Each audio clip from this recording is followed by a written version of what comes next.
अक्सर लोगों के मन में यह सवाल आता है कि छठ पर्व पर सुहागन महिलाएं अपनी नाक से लेकर मांग तक सिंदूर क्यों लगाती है।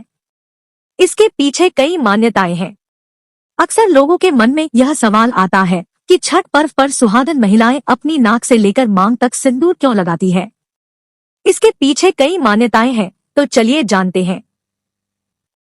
दिवाली के बाद अब पूरे उत्तर भारत में छठ पूजा की धूम नजर आ रही है।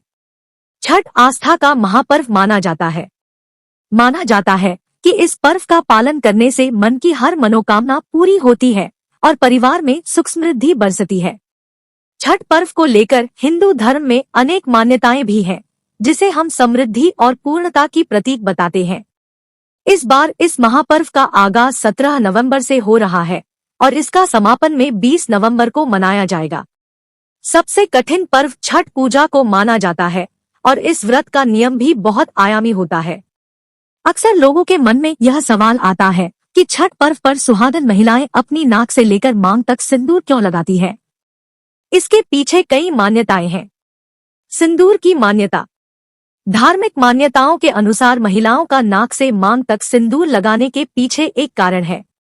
मान्यता है कि सुहागन महिलाएं अपनी पति की लंबी आयु के लिए ऐसे सिंदूर लगाती है। मान्यता है कि जो भी महिलाएं ऐसा करती है, उनकी पति की आयु लंबी होती है और वो ज्यादा समय तक जीवित रहते हैं।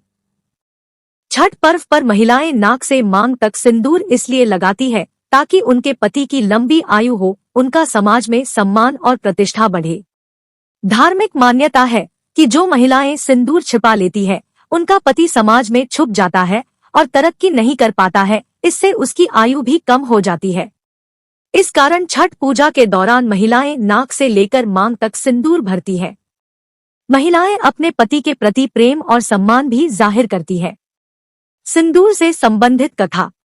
एक कथा के अनुसार कहा जाता है कि जब दुशासन गरजते हुए द्रौपदी के कक्ष में पहुंचा, तब उन्होंने ऋतु स्नान नहीं किया था, जिस कारण उन्होंने मांग में सिंदूर नहीं भरी थी। ऐसे में दुशासन ने कहा कि तूने अभी तक यह भी तय नहीं किया कि किसके नाम का सिंदूर लगाना है, और ऐसा कहकर उसने द्रौपदी के बोल पकड़कर खींचने लगा। द्रौपदी बिना सिंदूर लगाए पतियों के सामने नहीं जा सकती थी, इसलिए उन्होंने जल्दी से सिंदूरदानी ही अपने सिर पर पलट लिया। उसके बाद गलती से सिंदूर नाक तक चला गया, इसलिए वस्त्रहरण के बाद द्रौपदी में बाल खुले रखे और हमेशा नाक तक लंबा सिंदूर लगाया। छठ पूजा में कौन सा सिंदूर इस्तेमाल होता है। छठ पूजा में 3 तरह के सिंदूर का इस्तेमाल होता है। पहला सुर्ख लाल, दूसरा सिंदूर पीला या नारंगी, तीसरा सिंदूर मटिया सिंदूर होता है।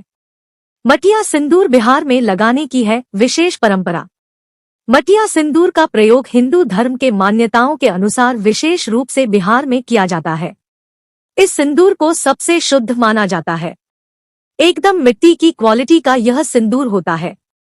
इस सिंदूर को मटिया सिंदूर कहा जाता है। पूजा में चढ़ाने के लिए खास तौर पर छठ पूजा के दौरान इस सिंदूर का प्रयोग किया जाता है। आशा करते हैं कि दी गई जानकारी आपको पसंद आई होगी और इसी तरह की वीडियो के लिए आप हमारे चैनल को जरूर सब्सक्राइब कीजिएगा। धन्यवाद।